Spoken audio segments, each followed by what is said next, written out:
inventing stuff or inventing new ways or something, sometimes even using old ways to make something new. But it's always, okay, what is the most ultimate way to deal with that? And then that extra layer of the poetry, or where people can find their own story, I don't want to talk about, but it's in there. And I know, but I'll stop when I see it's in there, but we don't talk about it. Being Dutch and being taught design sort of halfway through the 90s. Of course, stroke was a big thing happening at the time. What I more and more notice is that there's a lot of people, a lot of designers that think that before they start designing, they have to have a good concept. I think you should have a good feel about something, why you want to do a project. And this feeling is a concept, but a concept is not like A4 piece of paper written out of what and why and who and some research. So you start a project, and then afterwards, when you finish, you can talk about it, you can reflect on it. Halfway you reflect on it. But you never should just start by words only. And also, as soon as you can explain something to the full 100, you don't have to make it, because you can explain. And for me, the reason for making products is that you want to share something with somebody that you cannot put in a book or in a picture, but you have to put it in a chair or a light. So words could never, they say a picture says more than 1,000 words, but a chair can also say more than 5 pictures, or depends on what medium you want to talk in as a creative person. There is something extra. The moment when you think that you make a chair and it's more than just that chair, there is something extra, but that's exactly the thing that I don't want to put too much words to, because it will take away the magic. I'd rather have you come up with a story, or anyone who uses it. I know it's a bit like you can tell a story, but then I'd rather talk about poetry, where at least you can interpret those few words that are given into your own story or your own, and you make it fit into your own life. And actually, I'm not a big fan of that type of design, which is about storytelling, which is only one meaning for one product, and you just have to get the artist or the design opinion into you have to like it or not. And I think it's very often better if you just do just a little step backward and just give ingredients for as many stories as you can come up with. Depending on who I have in front of me, I tell a different story. There's somebody I know who's very technical, and I tell a very technical story, rising heat and how we did the propeller and how the bearings go into the light and what the quality is of that, and then the light quality. And then if it's someone who's more interested in history, then I talk about what chandeliers were like. So there should be many stories. It never should be one story. Every idea, every concept, although I hate that word because it sort of, to me, it refers to a type of design that I don't like. But every idea behind a product has sort of an edition, and sometimes it's endless. Sometimes some things you want to see everywhere, or you don't mind being everywhere. And other things, you hope that there are not more than 5 in the world. I tend to have ideas that sometimes you want to see a lot, and sometimes you don't want to see more than 5 in the world. So I hope to find the right channel for it, to see where that idea can end up. And sometimes an idea also starts with, like last year, or maybe 4 or 5 years ago, I did a chair, which was for a project that's called the Seamless Chair. And it was, project was sort of a question to designers, like, what do you think upholstery will be like in the future? And just as an experiment, I had a chair completely covered in felt. But the felt was made on the chair, so there's no seams, because felt's just made by rubbing, so you don't have to do any weaving and knotting, or it's just rubbing wool on the chair everywhere, and then you have a seamlessly upholstered chair. That chair ended up in a museum, and it took 40 hours to felt, so it's never going to be industrial. With the same idea, and if I hadn't made the Seamless Chair, I wouldn't have thought of the Jumper, which is a chair I did last year for Establishment Sons, where I found out about the knitting machine that can seamlessly knit covers. And then the problem with using knitting for upholstery is that there's too much stretch in it, and it will wear too much, and it will, once there's a hole in the knit, it will sort of lather. I decided to wash it at a high temperature, so you have a very felt-like cover which you can pull over a chair. And that chair is a bit more affordable, and maybe in the future there will be something even more affordable. But every time I also know that with that scale, or with that, it needs to have a different appearance. It needs to appeal to more people. Imagine a house where every product in the room tries to tell you a story or tries to adapt to your story. It's horrible. I mean, the thing is that you can look at once you buy a house and you try to find good stuff for your own home, you realize that you don't want all these stories and all these design things and all these ideas. Sometimes you just want something very plain, and you just want the light to tell a story, or you just want the table to tell a story, or trigger a story. And that comes with how often you use it, but also how often it is being made and how large the addition of the idea is.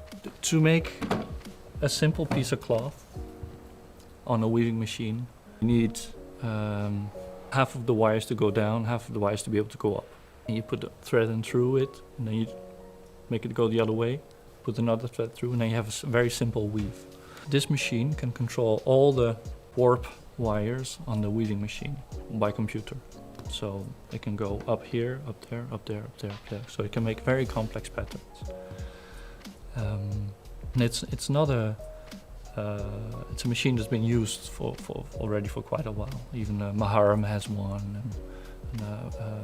but very often it is used to make something that you step back from, because you want to look at a picture or larger. Because normally you have to, in the old days, even with a jacquard machine, you had a pattern that was maybe this big and it was repeated. So you would make something this big, and if you're a good designer, you can make something that looks this big, because you can sort of shift the pattern. Very nice to make something on a machine that made you realize that every wire on the machine was lifted up independently. So we developed a font, a typeface, on a computer program that is half binding, half pixel letter, and we can actually type in Photoshop or copy paste in Photoshop, because this is Michael Jackson's Wikipedia. We just copy paste it from the internet, and we can weave it onto textile, or we weave textile with it, which are just letters. And then the Photoshop image is going straight to the machine, and it can read it, and they just have to make a few adjustments, and it can weave. So this is very textile, but this is also trying to get a very small element, and with textile it's a binding, which has a lot of consequences for what the rest of the piece of textile looks like. What I like about textiles is that if you take a yarn, and you weave or knit something with it, then already the yarn will say something about the knit or the weave you made with it. And then if you sew something out of it, a piece of textile that you made will already say something will have a lot to do with shape that you make out of it. You know, if you take a very rigid piece of fabric or a very flexible piece of fabric, even if you put two circles together, it's going to be a different shape. And for me, this has a lot to do with how I design. I try to get small elements and multiply them in a way, because all the small elements say so much about the final shape, and they so more often it's about the technique, or inventing a technique, or inventing some materials that you work with, and from there it's as long as you treat them truthfully, you will get something nice, or something that at least fits. And I mean, and in a way that's also how nature works, because you just have a DNA, and within the DNA everything is fixed, is whatever comes out of it. Even a cancer, although it's something horrible, it looks beautiful. You know, even if an illness will look beautiful, because it's from within the small elements grown into something bigger. So the first idea, actually how we came to the shape, is I thought, okay, if you wanted 64 lights, or in this case 63 lights, because the first light was 64, you take a bundle of 64 energy cables, tape them, and you split them up into 4 bundles of 16, tape them up, and then you open them in 4 bundles of 4. So in total you can have a chandelier of 64 lights. And this is the design that I delivered to Moy.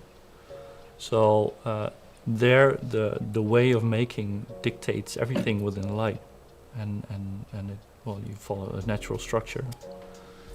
The nice thing about this project is that what I thought was a good and handy way to make something, it wasn't.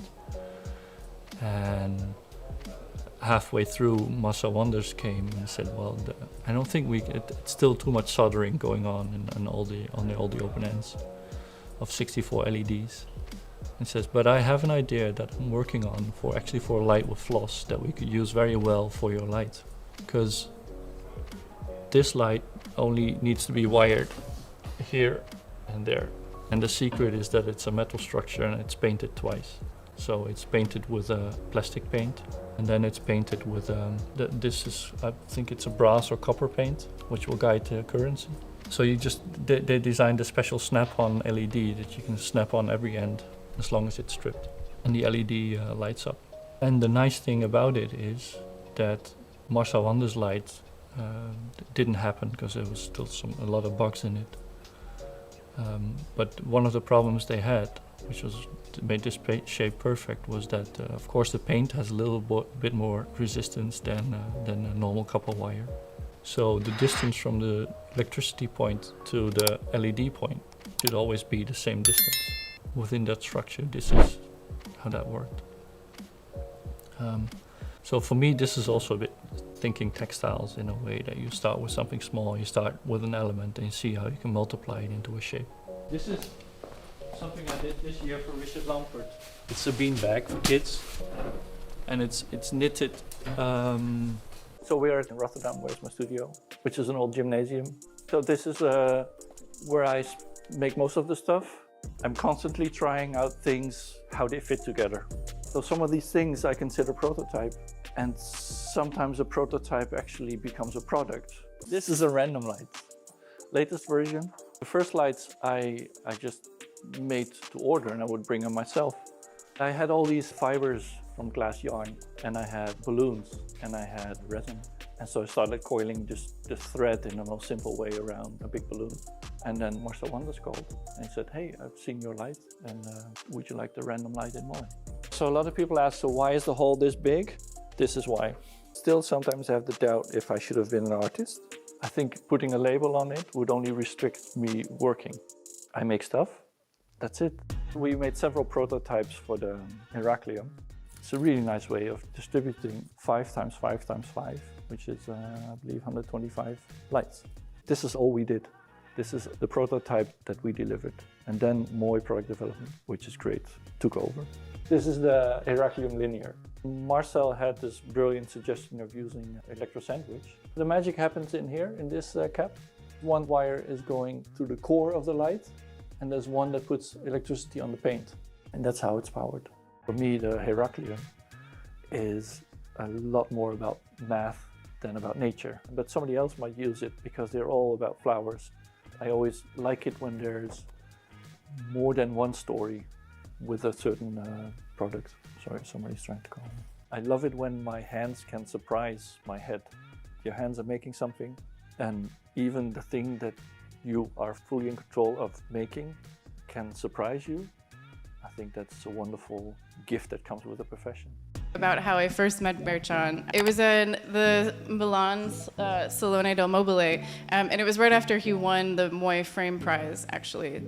He was carrying the briefcase of, I think it was fake money, but it's a nice connection to tonight happening, so thank you, Mooi, for making it happen. And anytime I get the opportunity to chat with you, Bertrand, is always I really appreciate it. So Experiments is the title of the talk today, conversation really. And so I kind of wanted to start by talking about your process, which is a lot of your projects begin with sort of curiosities, material experiments in your studio before they are industrially produced. So I was thinking, if you look at your website, you can make these very clear connections between the first experimental seeds that then become industrially produced. So I kind of just wanted to return to this idea because you often use these more primitive sort of handcrafted techniques that you experiment with in your approach. And I was wondering if you could just sort of start off by talking a little bit about that approach that you have, and if you've always had that, or sort of how you came to that method of working. There's a lot of questions in one question. As for which one do you want answered first? Because yes, well, I have the luxury that I can start with experiments. So my way of working is very often sort of to play around with materials a lot. I do. If you look at my archive, it's not a roll of sketchbook, but it's a row of boxes, and in every box is sort of models and samples and maquettes of things I've been thinking of. And if you look at all the things in the archive, maybe 5% actually made it to a product, of which that 1 in 5 actually makes into a product that makes money for the studio. But then when it does, it generates that much amount of money that we can run the studio on it. So I feel very lucky, or I'm in a luxurious position that I can start with just do whatever I feel like. And then after working for 15 years as a professional designer, how do I say this?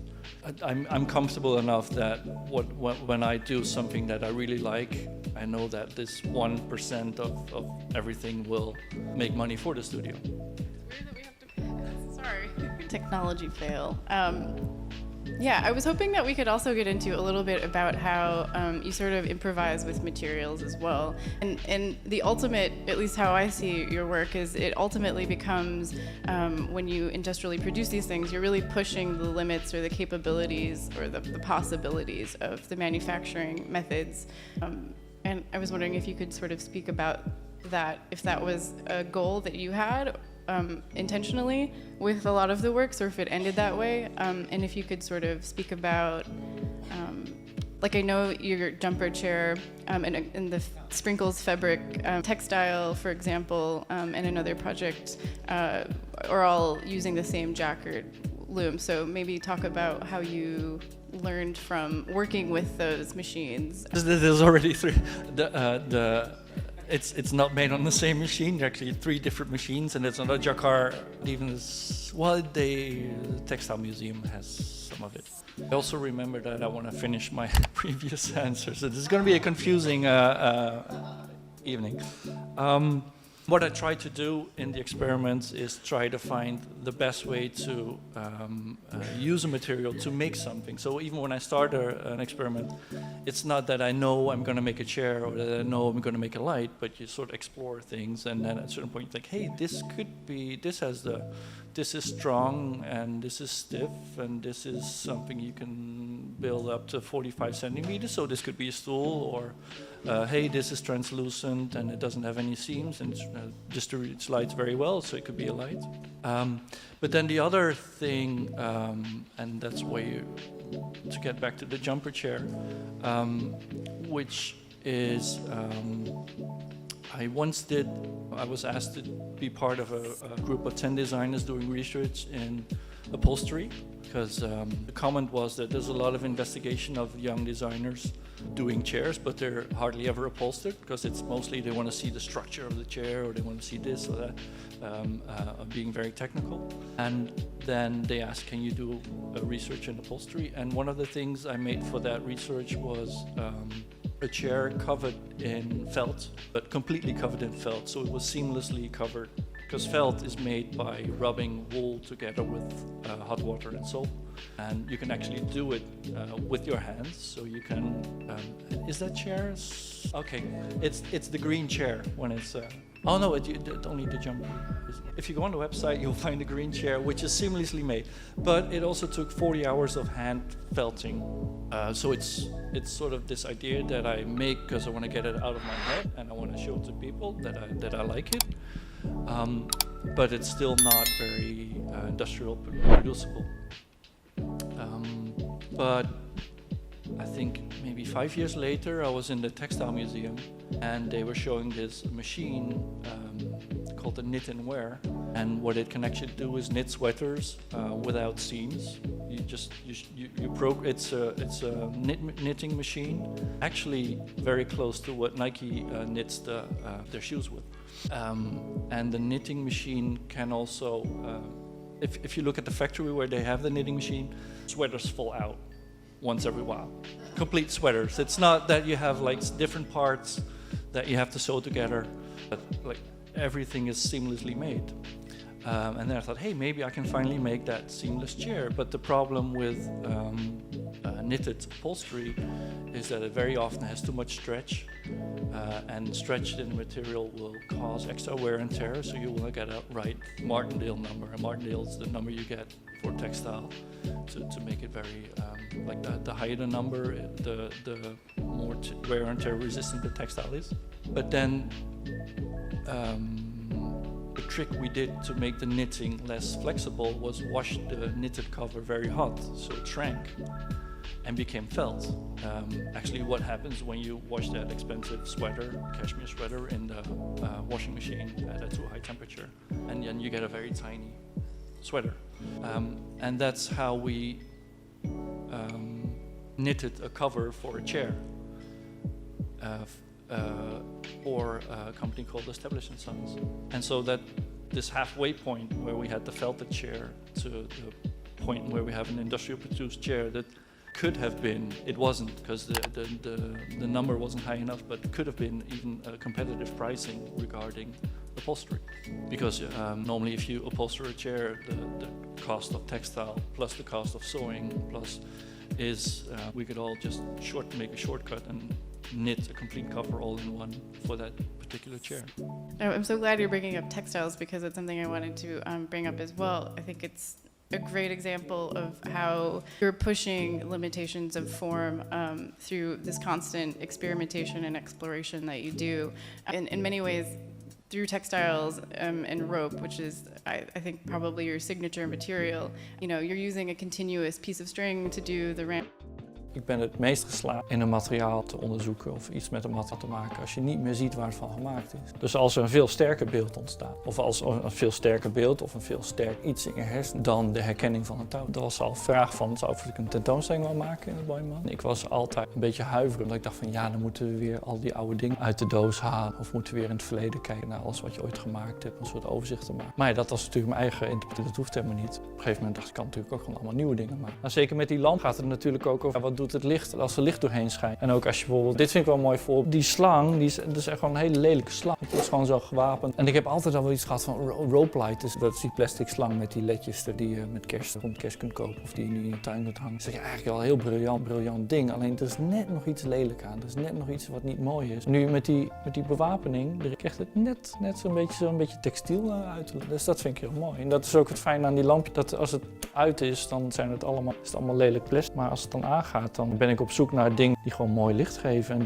die niet meer zijn, die in eerste oogopslag niet meteen zo van, oh, dit is een hockeybal, of oh, dat is een traploopveer, of oh, dit is de afvoerslang van het riool. Deze is een hele dunne foto. Het is eigenlijk één grote cirkel met in de rand allemaal gaatjes. En daar is een ring in gegaan die de helft van de diameter is van de hele cirkel, waardoor die een soort koon wordt. En juist die kreuken in dat foto, die maken het licht heel mooi diffuus. Ontwerpen is voor mij probleem oplossen, maar het probleem is nooit lineair. Het probleem is altijd een verzamelingprobleem. Ik hou vooral van die puzzel, zeg maar, welke variabelen geven dan de beste eindoplossing. Ik ben ook met platte werken bezig. Was ik het jaar daarvoor ook al een paar van gemaakt. Het is materiaal. Het is geen graf. Het gaat echt over materiaal. Het is weliswaar plat. En er is altijd een soort spel met de voorgrond en de achtergrond die met elkaar werken. En of dat dan geweven banden zijn die heel heftig zijn. En dan daar een soort gekke spiraal, naaisel erop. Of dat ik ben nu ook met geprinte tapijten bezig om te kijken of ik daar dingen op kan doen die weer, waarbij voorgrond en achtergrond in elkaar verdwijnen. Iedere volgende kleur